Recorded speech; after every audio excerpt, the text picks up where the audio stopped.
dropped on the morning Lena Duarte was fired. The city woke with the exact kind of rain that made trucks slide late into the loading docks on Pier 29. From her office window at Silverline Logistics, she watched brake lights smear into the gray and thought, not for the first time, that the weather was an honest forecast. She closed her KPI deck, tucked a fountain pen behind her ear, and went to the meeting she'd moved 3 times for everyone else's convenience. The conference room had been staged for Mercy. Craft coffee, a plate of blueberry scones, a view. Mercy never needed pastries. Howard Kincaid, Silverline CEO, stood at the glass like a general surveying a fog he couldn't command. HR sat to his left, which meant the decision had already been typed and spell-checked. To his right, a young woman in a powder blue blazer scrolled through her phone, all posture and nerves. Lena had seen her in the elevator once. She'd said, "This place is like an airport," and tried on the word operations as if it might stick. "Lena," Howard said. His voice was the same one he used at all hands, firm and important. "Let's sit." She sat. HR slid a single page across the table like a traffic ticket. "It's a restructuring," Howard said. "Realignment around growth vectors." "Growth vectors," Lena said, and tucked her hair behind one ear. "And my vector is out the door?" "It's not personal," HR added, which was how she knew it was nothing but. The powder blue blazer lifted her chin. "I'll be stepping into an interim capacity," she said. "I've shadowed the last 2 quarters. Lena recognized the last name on HR's letterhead before anyone said it out loud. Kincaid. Tessa Kincaid. Niece. A resume with good schools and few scars. "We appreciate everything you've built," Howard said. "But we need fresh eyes. That report to you without history," Lena finished. "I understand." He waited for her to object. She didn't. She signed because she'd learned in her second year that it was easier to pick the moment of your leaving than to make a scene that followed you out the door. HR asked for her badge and laptop. The laptop was clean. Lena didn't keep a life on company machines. The badge left a square of pale skin on her lanyard tan. At her desk, she put her coffee mug, the one from a roadshow in Omaha, chipped on the lip, into a banker's box. She added a photo of her mother on the day they'd moved to the city, hair set and eyes laughing like the rent couldn't touch her. She added a notebook with the corner bent back to a page that read, "This quarter. Fix Pier 29 bottlenecks. Renegotiate Transco SLA. Teach ops managers to read their own Pandel." Practical lines. She hesitated over a small paperweight shaped like a ship cleat. It had been a joke gift from her team the day they'd hit 98.6% on time, a number no one thought you could paint on real trucks. "Do you want help carrying that?" a voice asked. It was Dev, a senior dispatcher who kept the night crews from collapsing. He had the look of someone bracing for the next thing to land on him. "I've got it," Lena said. "Take care of them." "They're scared," he said. "They'll have a leader," she said, and didn't say what kind.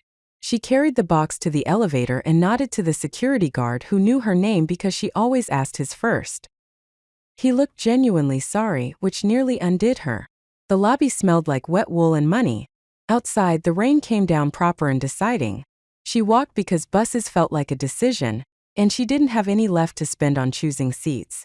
A bakery on Delancey had warm light and honest croissants. She bought one and a coffee and sat near the window.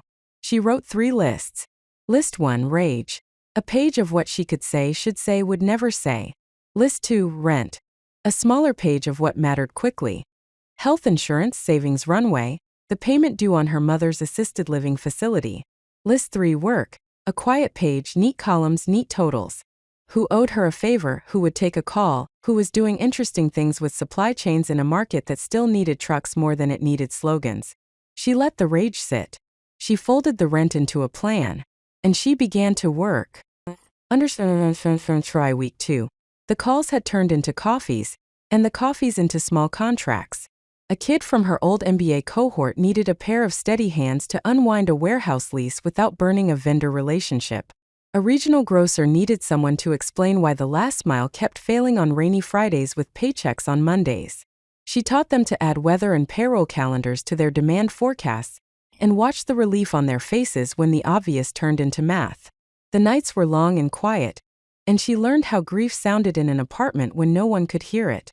She ran at dawn for the discipline and because the city was hers at that hour. She kept a budget the way she'd kept the Pier 29 loading dock. Strict and forgiving only where it mattered. When she couldn't sleep, she read. Deal-making. Capital stacks. Board governance. Shareholder letters where the truth was the footnote. On a Tuesday in October, she met Arty Srinivasan for lunch. Arty had been her boss for 3 years before an activist investor pushed her out, and Howard replaced her with a vision deck. Arty now ran a boutique advisory that specialized in turnarounds and telling the truth politely. You look like you could bench press this restaurant, Arty said, squeezing her forearm. How are you truly? Wetter and less insured, Lena said. But I'm working. And I'm angry in a way that's useful. Good, Arty said, meaning it. Useful anger moves. How's Silverline? Lena hadn't asked, and Arty hadn't volunteered, out of manners. Now she leaned in. Pier 29's worse without you. The Q3 call sounded like a weatherman apologizing for the ocean. And I hear, off the record, that they're flirting with their debt covenants. They took on more to fund the direct-to-dock expansion, Lena said. We didn't have the throughput. That, and a certain niece is learning on the job in public. Arty's smile didn't reach her eyes. No shame in inexperience. Plenty in putting it in charge. Lena's fork paused. Debt covenants, she repeated. Arty tilted her head. You're thinking what I'm thinking. I'm thinking you taught me to see where the leverage sits, Lena said. If the bank wants its money back early, someone with cash or courage can negotiate terms, Arty finished. I'm not saying this is your hill. I'm saying you know the path. They split the check because both were the kind of women who didn't like to be indebted in things that could be measured. That night, Lena made a fourth list. List 4. If I bought it quietly, she wrote down the steps like a recipe that required time and heat. Information, partners, structure. She did not write revenge. She wrote repair. Information first. Silverline's filings told their polite version of the truth. Vendors told the rest over coffee, and the relief of being asked by someone who spoke their language. A carrier in Modesto described waiting for weeks to get paid on a rate that used to clear. A software vendor admitted their pilot had stalled because Tessa was still getting up to speed on workflows, a phrase that meant polite chaos. The debt sat mostly with one regional bank, Redwood Capital, whose appetite for logistics swung with oil prices and board diversity. Lena read their investor letter at 2:14 a.m. and underlined a sentence twice. We have reduced exposure to cyclical transport by prioritizing credits with experienced operators and durable cash flows. Experienced operators. Silverline didn't look like one anymore. Partners. Lena didn't have the money to buy anything that had its own fleet, but she had a reputation you couldn't counterfeit and a network built over the kind of late nights that make or break a Pandel. She called Arty first. Then she called Paolo, a former client with a family fund that liked boring returns. Then she called 3 women she'd mentored who had each become the person in their shop who closed deals no one else could name. They met on a Saturday in a co-working space that smelled like ambition and disinfectant. Lena had printed a deck that fit on 8 pages. She didn't make the slides pretty. She made them true. Here's the situation, she said. Silverline can still win loads on reliability and price. The assets are tired but not dead. The culture is bruised and led by a god of decks. Their debt is sticky. Redwood will take a haircut if they believe the operator can land the plane. You want to do a loan-to-own, Paolo said, not unkindly. Acquire a chunk of the debt, force a conversion at terms you set. I want to save a place worth saving, Lena said. If that's the lever, yes. What do you want? Arty asked. She always asked this way, the professional and the personal as one question. I want to write the plan, hire the people, and stop watching good work die of ego, Lena said. She surprised herself with the speed of the answer. I want the seat. Arty smiled, small and real. Then let's make sure you don't have to ask for it. They formed a holding company, Harbor Oak, because Arty insisted names should sound like they'd survived storms. Harbor Oak Holdings signed an NDA with Redwood and requested a data room. Lena read bank memos like love letters, the kind that told you more by what they didn't say. She built a model that valued Silverline at what it was, not what Howard had promised analysts a year ago. She priced her offer fairly enough to be taken seriously and aggressively enough to be worth the bruises.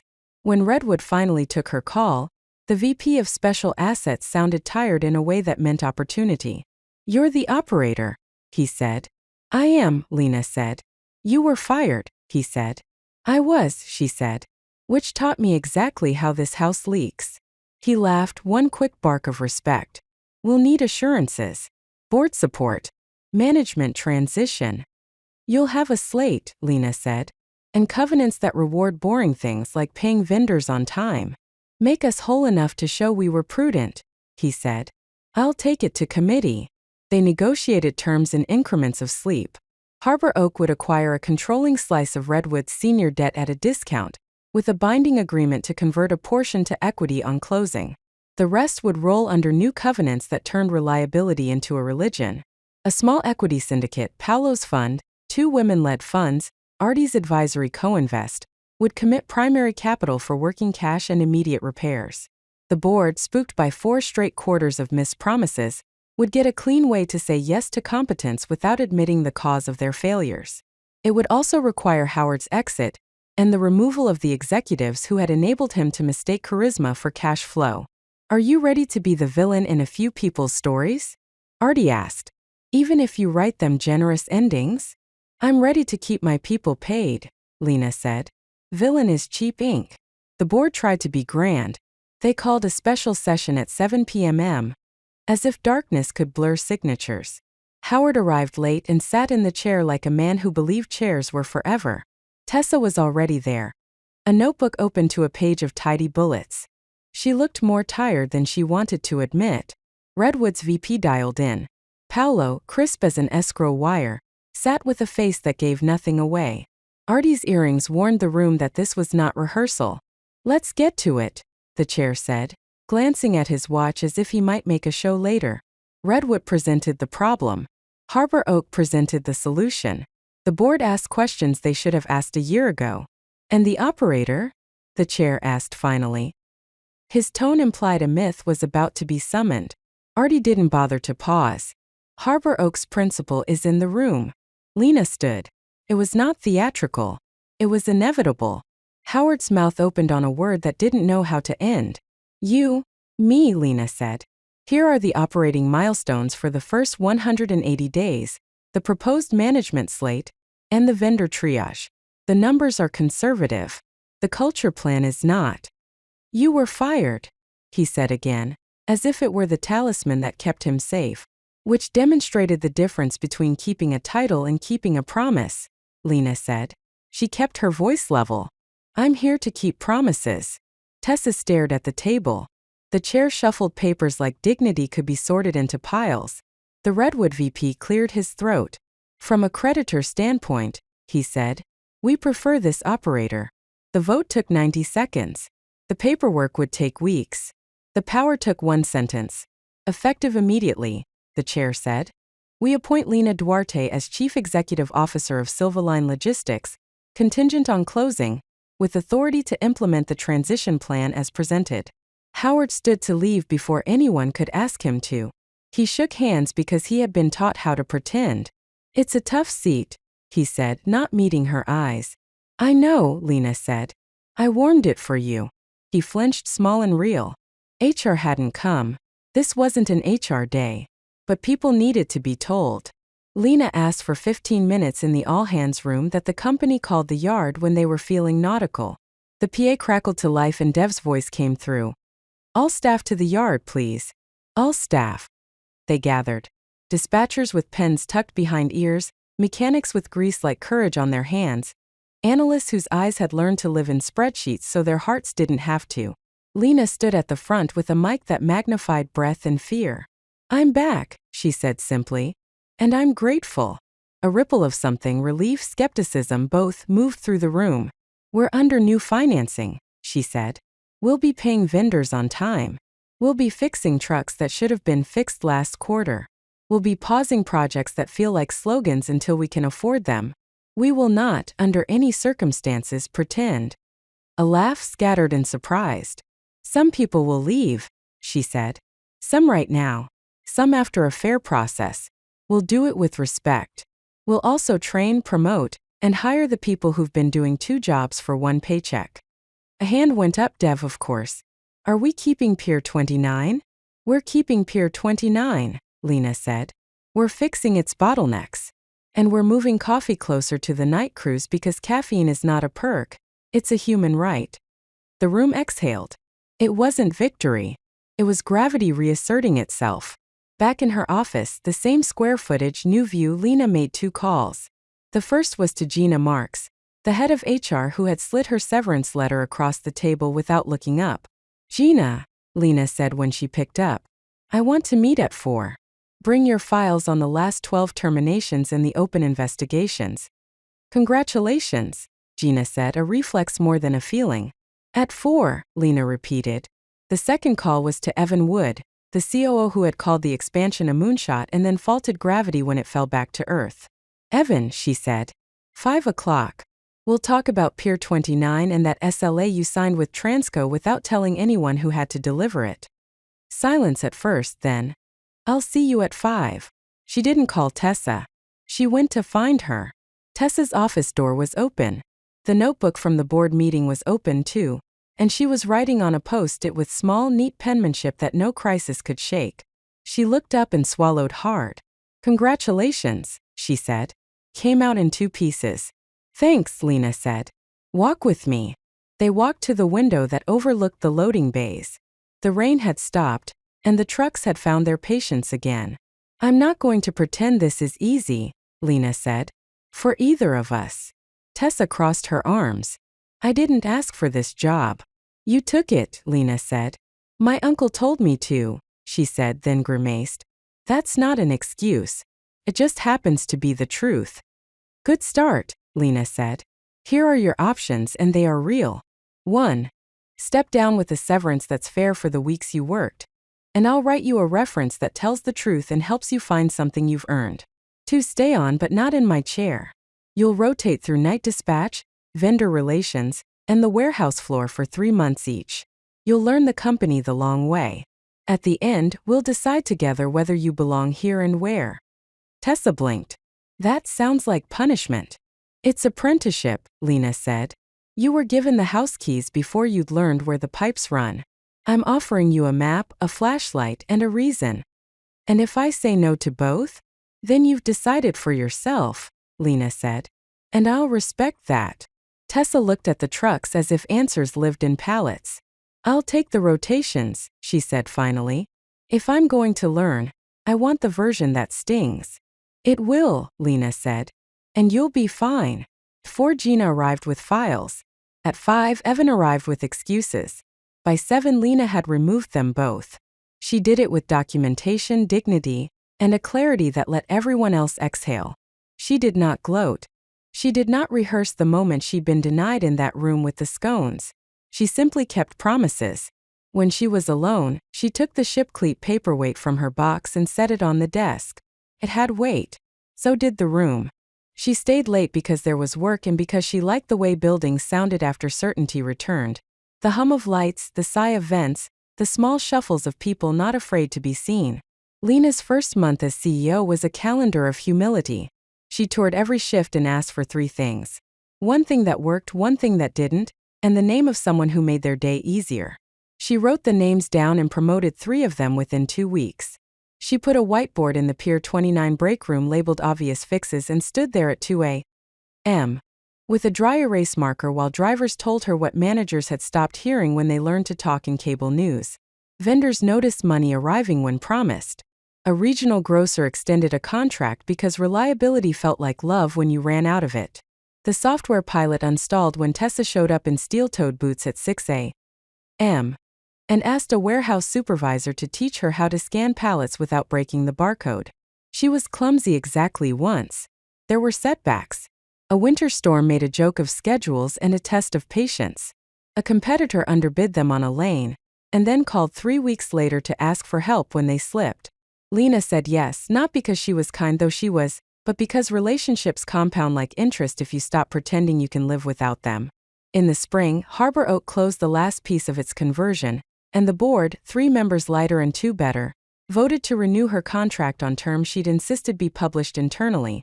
Base, bonus tied only to EBITDA and vendor payables, Equity vesting with a cliff long enough to make short-term magic look like a trick. On a Friday afternoon, she walked past the security desk and stopped. The guard who had watched her carry her box out now watched her carry nothing but keys. "You kept your promise," he said. "Which one?" she asked. "The one to take care of them," he said, nodding at the sea of people wearing jackets with the company's name stitched in thread that had outlasted 3 logos. "You said it quiet, but you said it." "Thank you for remembering," she said. "People remember quiet," he said. "It's the loud that fades." That night, Lena sat with Arty on a bench outside the building. The day's noise behind them, the city pretending to rest. Arty handed her a paper cup with tea that burned in the best way. "Was it worth it?" Arty asked. "Yes," Lena said, "because it wasn't about punishing anyone." "And yet," Arty said carefully, "and yet the people who made the wrong kind of decisions left," Lena said. "We didn't humiliate them. We documented the truth and protected the house." Arty sipped. "That's leadership." "It's resilience," Lena said. "It's the boring part. It's waking up every day and choosing the next right thing until the roof stops leaking and the numbers prove you're not lying." "And Tessa? She's on night dispatch this week," Lena said. "She found a way to get 3 extra pallets onto a truck without violating weight or safety. She was so proud she forgot to hide it." "Maybe that's how we win," Arty said. "Not with genius. With honest work and the joy of learning the hard way." Lena laughed softly. "Put that on a poster." "I'd rather put it in a bonus structure," Arty said. And they both grinned like women who'd learned the price of a good line.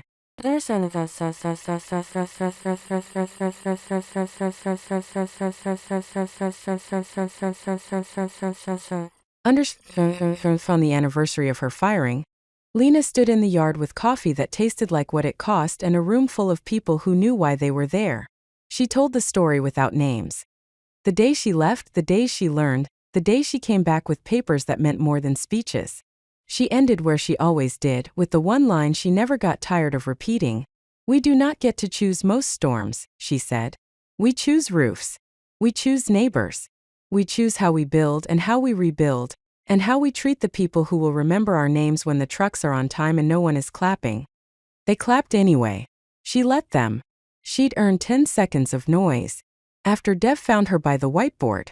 "You never wrote your name up here," he said, pointing to the column where they listed people who made their day easier. "Conflict of interest," she said.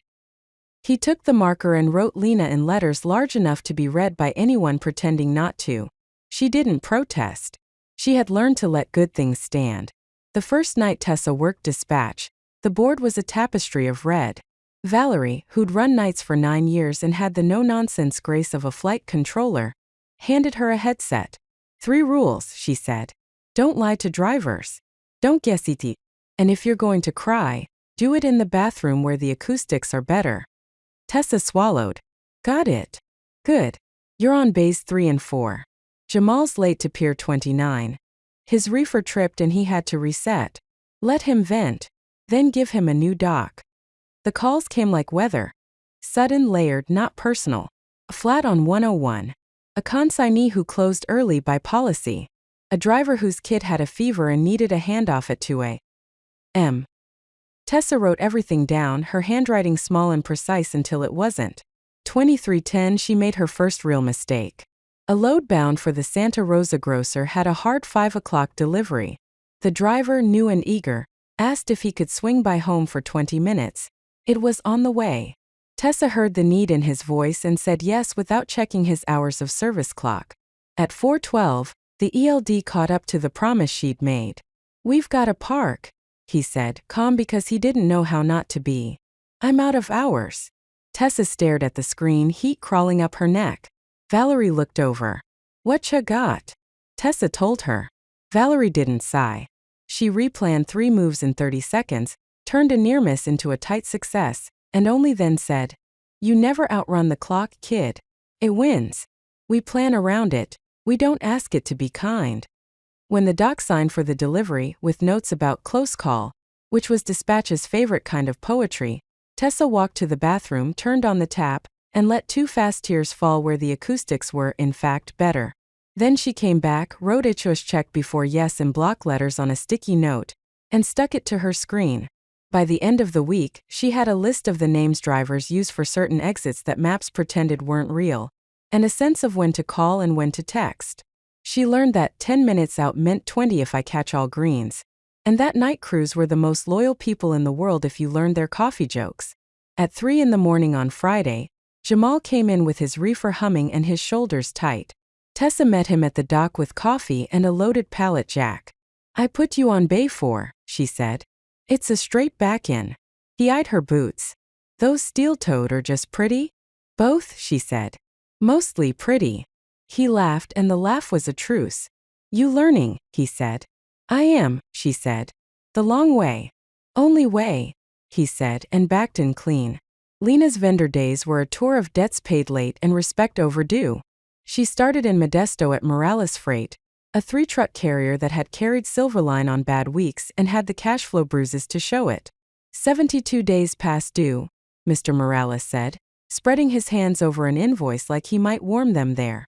"My wife says I'm a fool for taking your lanes." "You were," Lena said. "And you're not going to be." He blinked. "You came here to tell me I'm a fool?" "I came to pay you," Lena said, setting a check for the oldest balance between them, "and to offer a plan. We'll clear the rest in 2 tranches 30 days apart. Then we'll pay at net 21 on any load we award you. If I miss 1, call me. If I miss 2, stop taking our freight." "You're that sure you won't miss 2? "I'm that sure I'll drive it over myself if I have to," she said. He laughed once. "Then I'll keep a thermos." They shook hands. She left with a signed carrier addendum that stopped a rumor from becoming policy. Silverline pays late. A rumor like that rots faster than fruit in July. In Oakland, she met a software vendor whose pilot had been stuck for months in a limbo called Phase 2. The rep, young and sharp, had learned how to deliver a compliment that was really an invoice. "We just need internal alignment," he said. "Then we can demonstrate value." "Value shows itself," Lena said. "Here's alignment. We'll either roll your system to Pier 29 in a week, or we'll kill it clean. Send me your best implementation lead. If he can't start Thursday, I'll assume he doesn't exist." He smiled real this time. "He exists." In Daly City, she sat on an upturned pallet with a vendor who'd fronted parts on a handshake. "I didn't get where I am by suing people," the woman said, then realized how it sounded. "I mean, you got where you are by choosing your fights," Lena said. "Me too. Choose me on this one. I'll make it worth your trust." When Lena got home that night, she made soup and called her mother, who told the same story about the move to the city and the woman who said, "You'll never like the fog," like it was a curse. Lena told it back to her until they were both laughing. Resilience had 2 speeds. Calls you didn't want to make, and calls you never wanted to stop. Redwood's credit committee lived on the 10th floor, and in the kind of email that slugged you if you didn't respect it. Lena sat with their VP at a table that tried to make Oak seem humble. "We'll sell you 56% of the senior at 78 cents on the dollar," he said, with a firm agreement to convert half of that to equity on closing. 78, Lena repeated. She had her own number written in the margin of her notes. 72 and you get a press release that makes you look prudent, plus a board observer seat for 2 quarters. 76 and I get a line in the press release, he said, not smiling, and an observer seat for 4 quarters. 75, Lena said, and your line can be above the fold. He looked at her like she was speaking his first language. 75, he said, and wrote it down. The covenants were a choir of boring words that kept companies from singing their own demise. Minimum cash, maximum leverage, a debt service coverage ratio that made moonshot, a future they'd have to fund with profits, not adjectives. Lena tied the management bonus pool to vendor payables. No one got paid on a promise if a vendor was waiting on a check. She tied the board comp to the same. You're going to be very unpopular with people who like to say strategic in 3 syllables, Arty said, signing her piece. Then they can go be strategic somewhere that pays net never, Lena said. In January, diesel prices jumped so fast the forecast looked like a staircase bolted to a rocket. The old Silverline would have waited 2 cycles, and then sent a blanket email with the subject adjustments. Lena did not wait. She called a meeting with the top 10 customers and kept it on Zoom because people told the truth from kitchen tables more often than boardrooms. Tessa sat to her left, Dev to her right, because she wanted operations on screen when pricing got hard. We're moving our fuel surcharge to a transparent index pegged to the DOE weekly, Lena said. The floor will protect you in good weeks. The cap will protect your budget in bad ones. We'll share our assumptions. We'll also share where we're eating costs. Our maintenance backlog is a self-inflicted wound we are fixing. A retailer's VP, who'd spent a decade being sold to, squinted. This feels honest, he said like he was trying the word on. It is, Lena said. We'll lose a lane or two to people who call it something nicer. We'll win them back when those people call you from the shoulder of 580 with a story about a fuel card. They lost a lane. 2 weeks later, the competitor called Dev to borrow a driver for a handoff because they'd forgotten that math wasn't a rumor. Dev said yes because men like him kept cities from empty shelves, and because Lena told him generosity was a balance sheet line they measured in contracts, not press releases. The whiteboard in the yard filled so fast they added a second. Under obvious fixes, someone had written the coffee tastes like a dare. Beneath it, someone else had scrawled that's not a fix, Jason. And beneath that, Lena had written it as if knights are human and signed it L.D. The next day, the coffee tasted like beans rather than punishment. Safety got louder and gentler at once. They scrapped the 15-minute pre-shift meeting in favor of a 5-minute walk-around that saved drivers a half hour of pretending to pay attention and added 100 real inspections. A night supervisor named Camila designed a laminated checklist that actually fit on a clipboard. Lena caught her in the yard and said, "Write your own promotion plan." Camila did in 2 pages. Measurable, modest, ferocious. Lena signed it. On Fridays, Lena ran a 10-minute open books huddle. EBITDA on a post-it, payables as a bar chart, 1 sentence on cash. She kept the numbers round and the tone simple. If this goes up, she'd say, circling the bar that was payables, the people who tighten our bolts wait longer to get paid. That's not who we are. No one clapped. They nodded. That was better. It would have been easy to turn firing the people who fired me into a victory lap. Lena refused easy. She met each exec in a room with a table that didn't wobble and documentation that could stand up on its own. With Gina, she laid out 3 cases where policy had been used as cover for bias. With Evan, she showed how his Transco SLA assumed a throughput that math could not recognize. She offered severance that matched service, health insurance that didn't end at midnight, and references that told the truth without cruelty. Smart, diligent, miscast in a role that rewarded show over ship. I suppose you'll enjoy this, Evan said, trying on a smirk he didn't own. No, Lena said. I'll enjoy the day we don't have to do this anymore. He nodded, surprised into respect. Then I hope you get there. So do I, she said. 3 weeks after losing the Santa Rosa lane, the competitor's ops lead, fatigued, competent, desperate, called Lena. We got ahead of ourselves, she said. I hate asking, but could you take the Wednesday drops for 2 weeks while we dig out? I can pay and I can shut up. Pay and shut up is a compelling package, Lena said. Send the rate and the bill of lading. You're not going to lecture me? I have work, Lena said. So do you. When she hung up, Dev leaned on the doorframe. You're nicer than I am. I'm not, Lena said. I keep score where it matters. He grinned. Same thing. Her mother had good days and soft ones. On soft days, Lena read her the shipping news as if it were a fairy tale, and her mother would say, "You always did like schedules," like it was the finest compliment. On the first day without rain in a week, her mother asked, "Do you still work late?" Some nights, Lena said, steeping tea the way the nurse had showed her. You should remember to fall in love, her mother said, practical as a grocery list. I'm in love with a loading dock, Lena said. That's a start, her mother said, and smiled with her whole face. Just don't marry it. Lena laughed. I'll try. She washed the cup, packed the leftovers, and texted Tessa. How's vendor rotation? Tessa replied a minute later. Learned that vendors know when they're being lied to. Learn not to. Also, do not call a net 30 payment fast to anyone over 35. Lena, good. Tomorrow 6 a.m. Pier 29. Boots. Tessa. Already in the car. The springboard meeting was shorter than theater and longer than mercy. Paolo presented the financing update. Arty presented the culture work in 5 bullet points, each a verb. Lana, the new HR head Lena had poached from a company that had learned to grow without yelling, presented retention metrics that made even Redwood's VP smile. And Miss Kincaid? The chair asked, neutral and curious. Tessa had asked to present her rotation report. She stood with a single page. I was unprepared to lead this company, she said without ornament. I didn't know what a driver's ELD log looked like. I didn't know how it felt to explain a rate to someone who was deciding whether to take our freight with a mortgage behind that decision. I do now. I'm not done learning. I'd like to continue in operations with a target role in vendor relations. If in a year I prove I add value, we can discuss more. If not, I'll bow out with a gratitude I don't know how to put on paper. Redwood's VP nodded once. A board member who had once liked being photographed with nieces and nephews swallowed and said nothing. Lena looked at Tessa and saw what second chances looked like when they weren't excuses. Smaller, steadier, earned.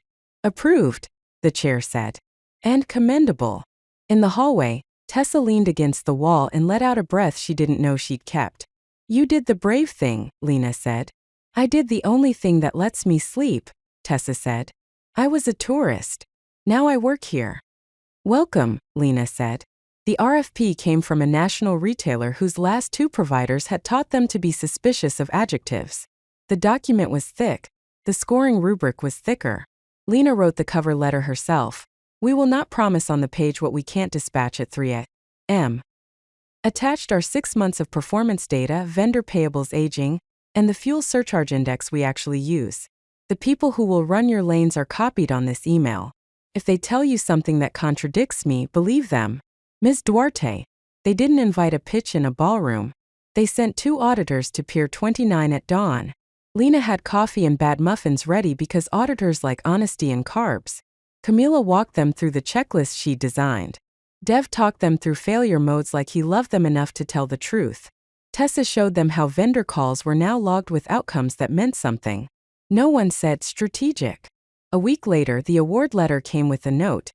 You were the only ones who didn't use the word delight. We trust you to deliver instead.